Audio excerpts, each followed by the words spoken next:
On this site, what we really hope is that we'll see a thriving city farm. I love coming here because although it looks kind of derelict now, I feel like there's just so much potential. It's amazing that in the middle of a built-up area, there's all this kind of open space that we hope to use for the community. This very scruffy model, in a way deliberately scruffy, because it's not a finished design, is a consultation model, so all these bits are kind of loose because we wanted to use it to talk to people about where they thought things should go, so people were free to kind of say, well, I think the greenhouse should go over there, or I think the barn should go over there, and so on. It'd be fantastic to have a city farm coming here because what you'll end up with is a community hub. I mean, hopefully it'll even end up being a cafe here, meeting spaces here. It'll be a place where people come to gather, come to share ideas, as well as come and learn about the food, where it comes from, about how you grow it, all those sorts of aspects of it. So you can see it's actually really quite a large area. We've got lots of space to create with. The longer it's left derelict, the more rubbish seems to be getting left and dumped here. It's a bit of an eyesore for the people living in the care home. What we'd really like to create is something really beautiful for them to look out onto and for them to be a part of. There's so much that could be done on this space. We really want to make sure that anything that we build is going to be beautiful, but also a really adaptable, usable space for the community. This would be the farmyard, and around the farmyard I've got three main buildings.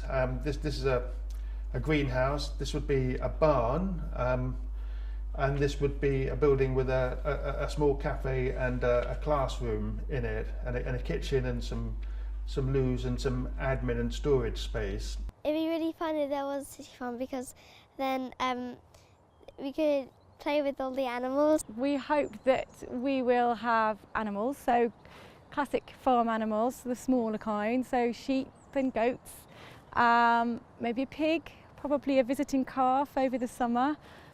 Certainly the smaller animals are something that could come sooner rather than later. The point is that the people organising this place, they're sensible about these things. You're not going to get a rooster, you're not going to get a herd of cows, and you're not going to get a whole bunch of smelly pigs right up against people's houses. Those things aren't going to happen.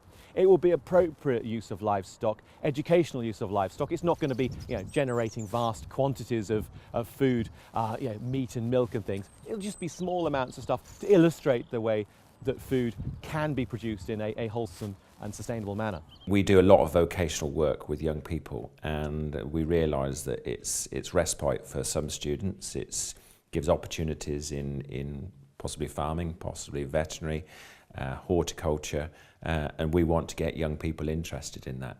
So we think the City Farm can provide that. We could have it as an educational space. In the summer term, we could sometimes come here for like lessons to learn about wildlife. I went to a farm to go and talk to my farm manager about setting up a city farm, and she was in a meeting and she asked this young lad to show us round, and he was a bit of a shy, kind of slightly shy teenager, but as soon as he started talking about the animals, he became so animated and could tell us so much about the individual animals, about their history, about what they produced and about their personalities. And I commented to the manager when I went into the meeting about this young man, and she said, you know what, he came to us a year ago on a work experience placement and he didn't say a word for 2 weeks, and except at the end of those 2 weeks he said, please can I come back, and that was it. And he's been coming every week since. And just that huge developmental kind of opportunity that working with animals has given him, I feel like it inspires me always, that story, and I really want the farm to be able to offer that to more people.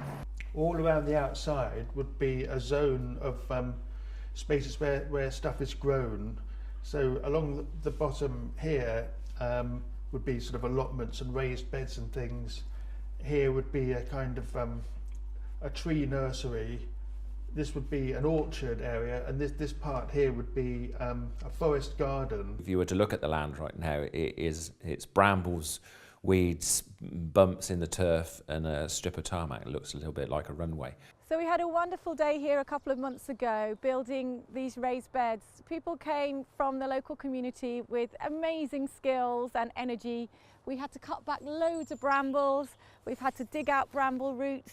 We've visited a lot of city farms across the country, particularly in London, and we've realised that they are complete community affairs really, and approaches to running the farm. It's a voluntary organisation often, and we are a charity. There's never been a better time to be involved. It's such an exciting project. There are so many different ways that you can get involved. People are coming forward all the time, volunteering their skills and their expertise to take this project forward. And I would say, come, be in touch. It's really gaining a fantastic momentum, and there's such a great group of people involved, so come and be part of it.